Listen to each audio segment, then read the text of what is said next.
Dal Pala 1, buonasera da Gianmarco Cerio, amici del Kun, ultima partita della prima giornata del Lega Scuole Superiori.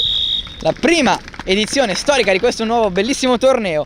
Squadre disposte al centro del campo, da una parte i ragazzi del Marie Curie, dall'altra il Vittorio Veneto. Marie Curie in maglia nera, maglia gialla al Vittorio Veneto.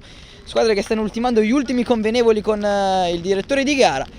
E siamo già pronti a partire sotto una pioggia incessante che non ci dà tregua da almeno 2 ore, anzi anche 3. Carbonara preferito, Vignali con il tacco per la conclusione! Super gol dalla distanza di Casale, gran botta all'incrocio dei pali, nulla da fare per l'estremo difensore avversario e vantaggio Athletic Marie Curie. Poi attenzione, c'è un tentativo di autogol da parte di erroraccio commesso, scusate, da Scoppelliti. E poi il pallone è stato messo dentro la del Prato, se non ho visto male. Che strano. Vignali controlla benissimo, si gira, Vignali fa vedere il portiere, Vignali e poi mette fuori. Vignali ha fatto un'altra giocata fantastica. Ecco sul secondo palo, Scoppelliti. E poi c'è un salvataggio clamoroso, alla fine il gol di Carbonara. 2-1.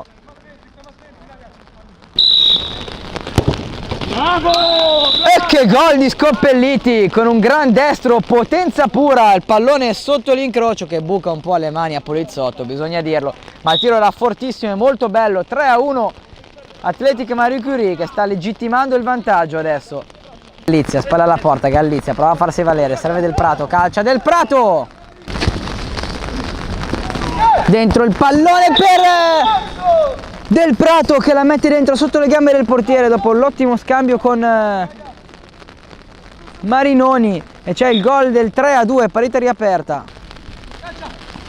Marinoni con il tacco per la conclusione di Gallizia, il gol del 3-3, la rimessa a posto il Vittorio Veneto con Gallizia. Tutto da rifare adesso per l'Athletic Marie Curie.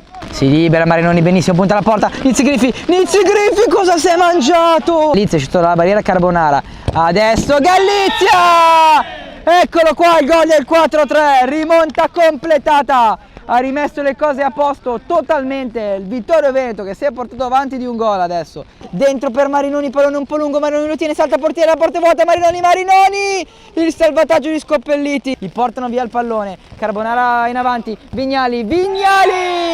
4-4 da Carbonara a Vignali, adesso è di nuovo rimonta, questa volta per il Marie Curie che riaggiusta tutto. 4-4, partita bellissima.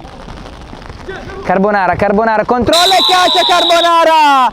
5-4 Athletic Bilbao, Athletic Marie Curie, scusate, non era Athletic Bilbao. Sono tornati avanti gli All Blacks. Non all'indietro, arriva il triplice fischio del direttore di gara che pone fine all'ostilità. Vince l'Athletic Marie Curie 5-4, una partita bellissima sotto l'acqua, super spot, arrivederci alla prossima giornata.